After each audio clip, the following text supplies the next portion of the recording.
पिछले दिनों राजधानी देहरादून में पूर्व मुख्यमंत्री हरीश रावत के सलाहकार और कांग्रेस के वरिष्ठ नेता राजीव जैन के आवास पर ईडी ने छापेमारी की थी। ईडी की इस छापेमारी के बाद कांग्रेस लगातार सवाल उठा रही है कि सत्ताधारी पार्टी सत्ता का दुरुपयोग कर रही है। कांग्रेस के पूर्व प्रदेश अध्यक्ष प्रीतम सिंह ने केंद्र सरकार पर सत्ता का दुरुपयोग करने का आरोप भी लगाया।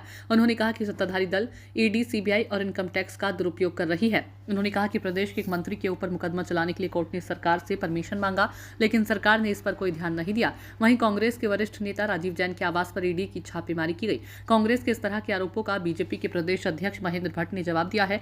बीजेपी के प्रदेश अध्यक्ष महेंद्र भट्ट ने कहा कि जब भी कोई एजेंसी इस तरह की कार्रवाई करती है तो कांग्रेस ने अपना एक उद्देश्य बना लिया है कि उसका वह विरोध करेगी। उन्होंने पूर्व मुख्यमंत्री हरीश रावत के पूर्व सहयोगी राजीव जैन को लेकर कहा कि किसी भी वरिष्ठ नेता का कोई सहयोगी हो सकता है, पर जांच एजेंसी अपने स्तर से काम करती है।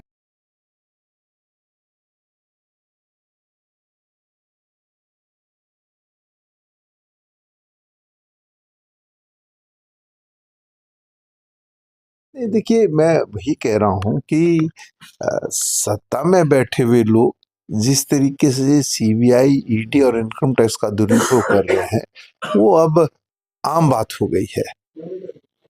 ये दुर्भाग्य है कि प्रदेश के एक मंत्री के ऊपर मुकदमा चलाने के लिए जो है न्यायालय ने कहा सरकार परमिशन दे, उस पर सरकार बात नहीं कर रही। लेकिन राजीव जैन जो है कांग्रेस से जुड़े हुए हैं और उन पर जो है इनकम टैक्स का छापा पड़ जाता है। तो देखिए, इनकम टैक्स का छापा अपनी जगह है, लेकिन सत्ता का दुरुपयोग जो है लगातार भारतीय जनता पार्टी करने का काम कर रही है। कार्रवाई ये कहीं ना कहीं राजनीति से प्रेरित है।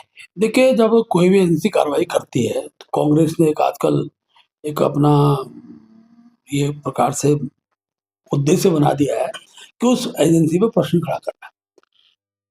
राजीव जैन दोषी है नहीं है, ये मैं इस प्रक्रिया में हम एक आयोग के दृष्टिकोण से प्रक्रिया का अंग होगा, लेकिन किसी भी एजेंसी को इस प्रकार की जहाँ भी इस प्रकार की जांचें रहती हैं, चाहे बड़ी मात्रा में धन पाया जा रहा है, अनेकों इस प्रकार की गतिविधियों में सब लोग सम्मिलित हैं, तो उसका स्वागत करना चाहिए। हरीश रावत जी बहुत वरिष्ठ नेता है, प्रदेश के हमारे मुख्यमंत्री रहे हैं। सहयोगी किसी का भी किसी कालखंड में कोई रह सकता है, जरूरी नहीं कि उनके कालखंड में इस प्रकार स्थिति उत्पन्न हुई हो, लेकिन जब भी हुई है उनको भी इसका स्वागत करना चाहिए और जांच के बाद पानी दूध का दूध, पानी का पानी होना चाहिए। ठीक है सर।